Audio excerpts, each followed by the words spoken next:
तो अब हम चलते हैं क्राफ्ट प्रोडक्शन पे। क्राफ्ट प्रोडक्शन की सबसे इंपॉर्टेंट साइट थी चन्हुदारो, जिसमें सबसे टाइनी सेटलमेंट था, मतलब जो कि सबसे टाइनी सेटलमेंट था चन्हुदारो, जो कि 7 हेक्टेयर्स का था, जो कि कंपेयर किया जाए अगर मोहनजोदारो से तो वो 125 हेक्टेयर्स का था। ये almost exclusive devoted to craft production, मतलब कि ये ऑलमोस्ट सभी काम यहाँ पे सिर्फ क्राफ्ट प्रोडक्शन के हुआ करते थे। यहाँ पे सील मेकिंग होती थी, बीट मेकिंग होती थी, और material use for bead making, कौन कौन से मटेरियल यूज़ किए जाते थे बीट्स बनाने के लिए, तो वो था स्टोन, जो कि कार्लिनियन रेड कलर का ब्यूटीफुल एक स्टोन होता है, और जास्पर भी यूज़ किया जाता था, क्रिस्टल, क्वार्ट्ज, स्टीटाइट, ये सब स्टोन्स के नेम हैं। मेटल कौन कौन से यूज़ किए जाते थे, कॉपर, ब्रोंज, गोल्ड, ये सब मेटल वहाँ पे यूज़ होते थे। आयरन वहाँ पे यूज़ नहीं होता था। और जो अदर मटेरियल्स है जैसे कि शेल, पायंस, टेराकोटा, बर्न्ट क्ले, ये सब वहाँ पे मिलते थे बीट मेकिंग वाली जगह में। और कंपोजिशन इन दोनों का दो स्टोन्स का और दो से ज़्यादा स्टोन्स का अगर कंपोजिशन मिलता है, मतलब ये दोनों को मिलाकर अगर कुछ बनाया जाता है तो वो कंपोजिशन हो जाता है। और नेक्स्ट हम चलेंगे, इसका शेप कैसा होता था कि डिस्क शेप भी होता था, सिलेंड्रिकल शेप भी होता था, स्फेरिकल शेप भी होता था, बैरल शेप भी होता था, सेगमेंटेड शेप भी होता था। और डेकोरेट अभी मैं आपको नहीं बता सकती किस तरीके से शेप होता था, बट आप इनको सर्च करके यूट्यूब वगैरह पे देख सकते हैं। और डेकोरेशन में इन पे पेंटिंग की जाती थी, डिज़ाइन किया जाता था, ये सब किया जाता था। स्पेशलाइज्ड ड्रिल होती थी, मतलब कि जैसे एक मोती में छेद करना होता था तो स्पेशलाइज्ड ड्रिल्स मिलती थी चंदुदारा लोथल धूलावीरा में। ये 3 इंपॉर्टेंट साइट है जहाँ पे ड्रिल्स मिलती थी। नेक्स्ट है क्राफ्ट सेंटर। जो अदर क्राफ्ट सेंटर थे वो कौन कौन से थे, नागेश्वर एंड बालाकोट, जहाँ पे सब शेल ऑब्जेक्ट्स मिलते थे। और उससे क्या प्रोडक्ट्स मिलते थे, बेंगल्स और लेडल्स एंड इनले। लेडल्स और इनले का मतलब होता है जरिया करछी। चन्हुदारों में बीड्स और सील बीट मेकिंग होती थी, जिनसे कि हमें बीट सील बीट मिलता था। लोथल में कार्लिनियन स्टीटाइट मेटल्स रिसोर्स मिलते थे, जिससे कि हमें बीट्स मिलते थे, फिनिश्ड कुछ प्रोडक्ट्स मिलते थे।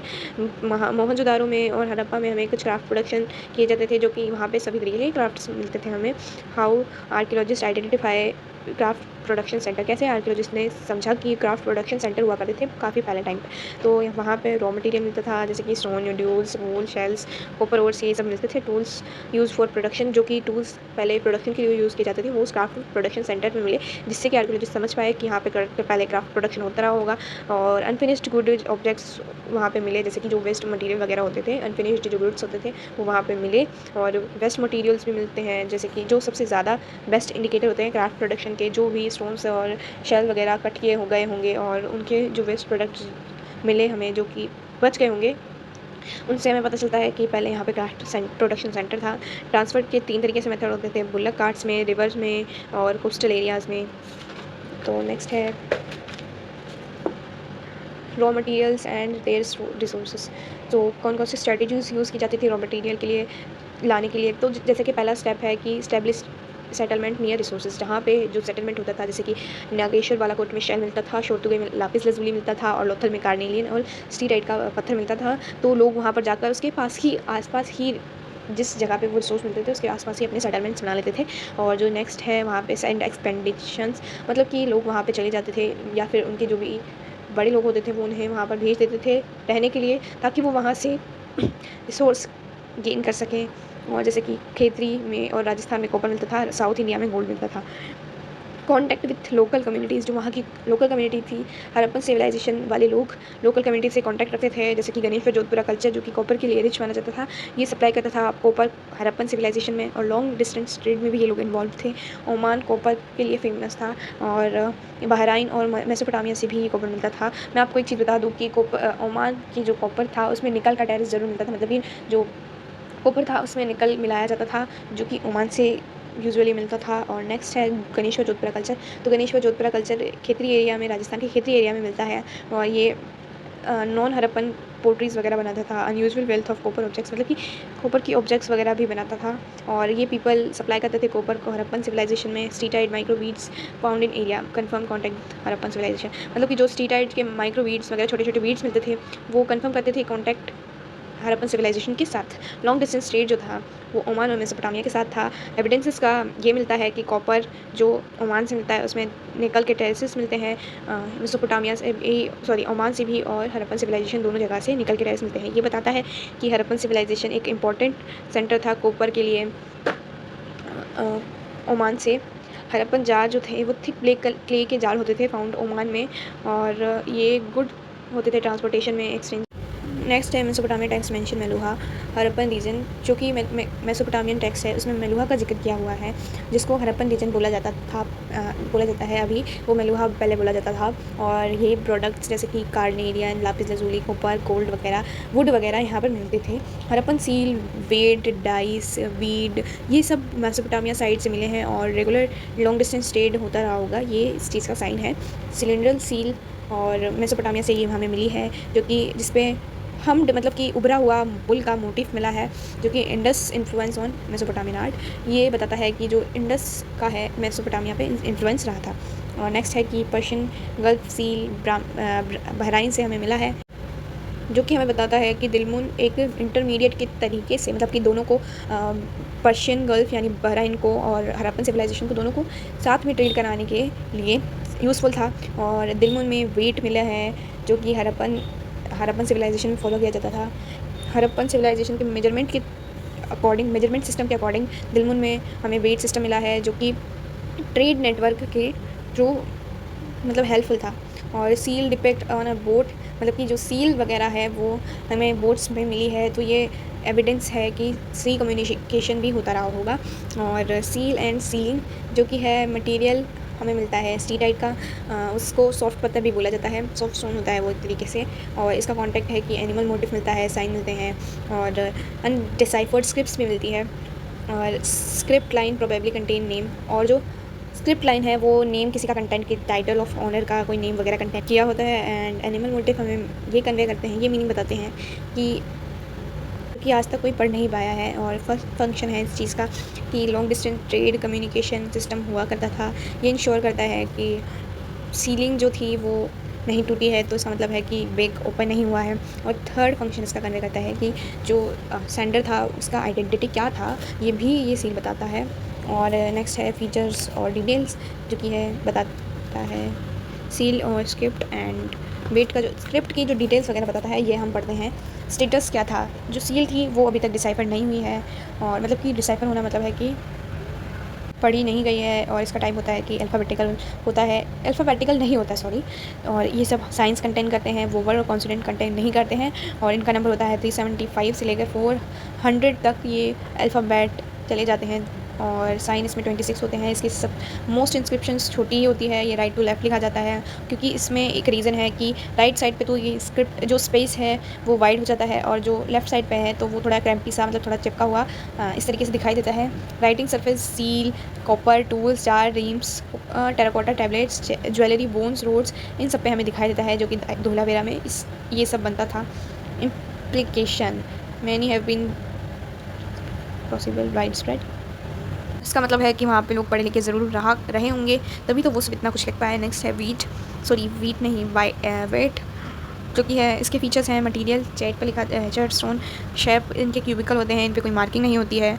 ये बाइनरी दो तरीके का सिस्टम होता है, binary system, decimal system. Binary system में 1 2 4 8 6 16 32 ऐसे इंक्रीज़ होता रहता है। डेसिमल सिस्टम में 160 200 320 100 320 और 640 इस तरीके से इनको लिखा जाता है। Weight small weight use for, जो छोटे वेट्स हैं वो यूज़ किए जाते हैं ज्वेलरी के लिए, बीड्स के लिए।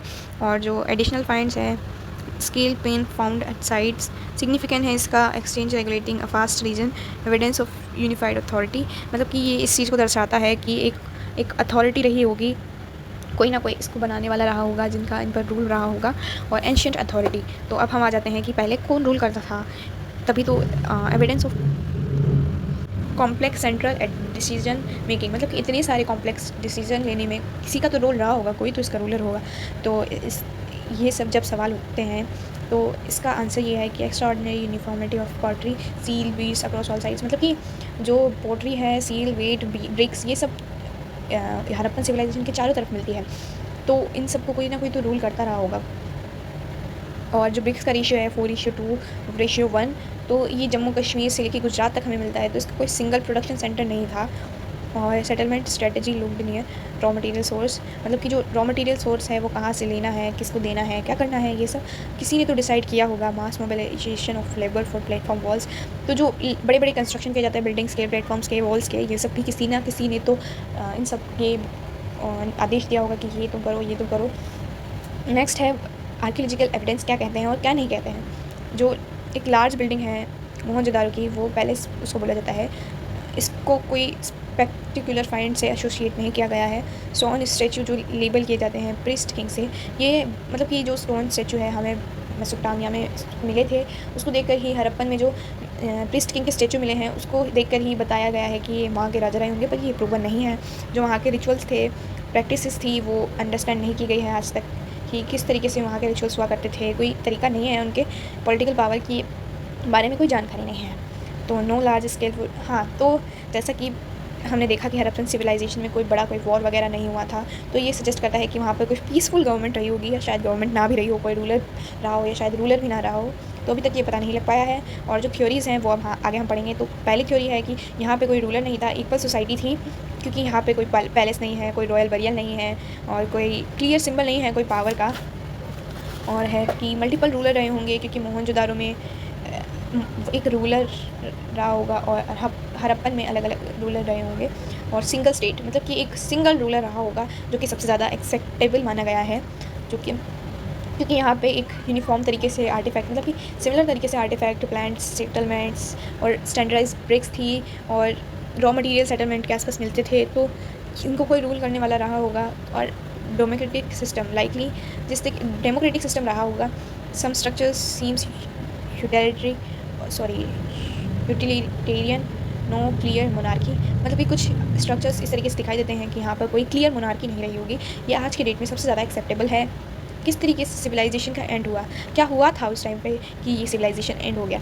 1800 BC के आसपास कुछ मेच्योर हड़प्पन साइट चोलिस्तान के आसपास अबेंडेंट हो गई थी। वहाँ की जो पॉपुलेशन थी वो नई सेटलमेंट से, मतलब कि गुजरात, हरियाणा, वेस्ट यूपी, ये सब सेटलमेंट जाके बस गई थी। आफ्टर 1900 BCE जो कि आर्टिफैक्ट्स थे, वेट, सील, स्पेशल बीड्स वगैरह मिलना बंद हो गए थे। और ओवरऑल ये देखा गया है कि जो रूरल शिफ्ट बढ़ गया था लेट हड़प्पन पीरियड में।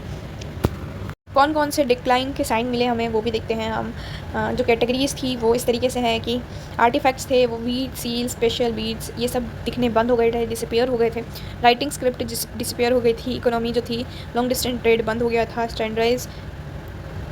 स्टैंडर्डाइजेशन ऑफ वीट सिस्टम, ये रिप्लेस हो गया था लोकल वेट से। और जो कि आर्किटेक्चर है, जैसे कि बड़ी बड़ी बिल्डिंग्स, ये सब बनना बंद हो गई थी। मटेरियल जो थे वो मतलब कि कम हो गए थे, या लगभग यही मान लो कि यूज़ में नहीं आते थे। सेटलमेंट ओवरऑल शिफ्ट हो गया था अर्बन से, मतलब कि शहर से ग्रामीण फेज़ में, और लेट हड़प्पन के टाइम पे। तो इनका कुछ थ्योरीज़ हैं, आगे हम वो भी पढ़ लेते हैं। क्लाइमेट चेंज, जो कि माना जाता है कि एग्रीकल्चर और वाटर सप्लाई की वजह से, बिगड़ने की वजह से क्लाइमेट चेंज हो गया था, और इसकी वजह से सेटलमेंट नहीं रहा था। डिफोरेस्टेशन, मतलब कि कुछ ज़्यादा ही टिम्बर का ओवर यूज़ कर लेना, और फायरिंग ब्रिक्स, मतलब कि ईंटों में आग लग जाना। इकोलॉजिकल इम्बैलेंस, मतलब कि जो पर्यावरण में इम्बैलेंस हो गया था। एक्सेसिव फ्लड, कुछ ज़्यादा ही बाढ़ आने की वजह से भी माना जाता है। शिफ्टिंग ड्राइंग ऑफ रिवर्स, नदी, सरस्वती नदी का सूख जाना। और ओवर यूज़ ऑफ लैंडस्केप, मतलब कि soil exhaustion, salinity from over irrigation, उस लैंड का ज़्यादा यूज़ कर लेना, जैसे कि सॉइल ख़राब कर देना, वहाँ के पानी इरीगेशन सिस्टम को ख़राब कर देना, पानी ना मिल पाना। और कुछ लोग ये भी मानते हैं कि यहाँ पे आर्यन का इन्वेजन हो गया था 1947 में। जो REM व्हीलर है, उन्होंने ये थ्योरी दी थी कि जो मोहनजोदारो से ऋग्वेद से डिफरेंस कि इंद्र के जो वंशज है पुरंदर जिनको बोला जाता है, उन्होंने किले डिस्ट्रॉय कर दिए थे। और कोलैप्स ऑफ हड़प्पन स्टेट, ये सबसे ज़्यादा एक्सेप्टेबल है कि जो स्ट्रॉन्ग एलिमेंट्स थे जो कोलैप्स हो गए थे, और लोगों का स्क्रिप्ट, वीट और सील वगैरह दिखना बंद हो गया था। तो ये सबसे ज़्यादा मेजरली एक्सेप्टेबल है कि इस वजह से हड़प्पन सिविलाइजेशन डिस्ट्रॉय हो गई थी। और जो REM व्हीलर है, जो 1947 में ये आर्ग्यू करते हैं कि जो स्केलेटन मोहनजोदारो से मिले हैं, ये बताते हैं कि आर्यन जो लोग थे वो जो बाहर से आए थे, उन्होंने इन्वेजन किया। और ऋग्वेद में भी ये मेंशन है कि जो पुरंदर है, उन्होंने फोर्ट यानी किले डिस्ट्रॉय कर दिए। जो जॉर्ज रेल्स हैं वो 1964 में आके इस चीज़ को बिल्कुल नकार देते हैं, रिफ्यूज़ कर देते हैं, क्योंकि वो बोलते हैं कि जो स्केलेटन है वो उस टाइम पीरियड से बिलोंग नहीं करते थे। और जो सिटीज़ का कोई डिस्ट्रक्शन का टाइम पीरियड लेटेस्ट नहीं मिलता है, कोई साइन नहीं मिलते हैं बर्निंग के या जला देने के किलों को। कोई बॉडी वॉरियर की या आर्मर वेपन्स की नहीं मिलती है। कोई मतलब जो बॉडी थी वो आर्मियों की नहीं मिलती है। और नेक्स्ट है कि सिटाडेल ओनली फोर्टिफाइड पार्ट्स था, जिसका कि कोई फाइनल एविडेंस नहीं मिला है डिफेंस में कि उसको तोड़ दिया गया था। डीएनए रिसर्च में भी यही आया है कि राखीगढ़ी के जो स्केलेटन्स हड़प्पा में मिले हैं वो इंडिजीनियस पीपल्स के हैं और इनका जेनेटिक रूट 10,000 BCE से है, जब से कि हड़प्पन सिविलाइजेशन चल रहा है और कोई अदर आर्यन के इमिग्रेशन नहीं हुआ था। मतलब हुआ भी था तो वो वही लोग थे जिनका डीएनए हड़प्पन लोगों से मैच किया था और ये 5,000 सालों तक उस रीजन में कंटिन्यू रहा। 3 आर्कियोलॉजिकल हमें इसमें देखने को मिलते हैं। इनका एस्पेक्ट था कि कनिंघम, जॉन मार्शल और आर्यन व्हीलन हमें 3 जो लोग मिलते हैं। पहला कनिंघम बोलता है कि मिड 19th सेंचुरी में फर्स्ट डीजी ऑफ ASI थे ये। इनको फादर ऑफ आर्कियोलॉजी भी, इंडियन आर्कियोलॉजी भी बोला जाता है। अर्ली हिस्ट्रिक 6th BC से 4th BC टेक्स्ट इंस्क्रिप्शन को ये पढ़ते हैं और ये बोलते हैं कि इन्होंने चाइनीज़ बुद्धिस्ट पिलग्रिम टेक्स्ट वगैरह को इनको पढ़कर इन्होंने प्रॉब्लम्स निकाली कि ये समझ नहीं पाए थे कि हड़प्पन जो समय है वो किस चीज़ से मिलता हुआ है। वो सिर्फ राजाओं की और इस 600 से लेकर 600 BC से लेकर 600 CE तक का टाइम पीरियड में इसको इन्वॉल्व करते हैं, जो कि हड़प्पन का टाइम पीरियड था ही नहीं। ये काफ़ी पुराने टाइम की बात है। तो ये कनिंघम की प्रॉब्लम थी और इन्होंने नोट किया कि 100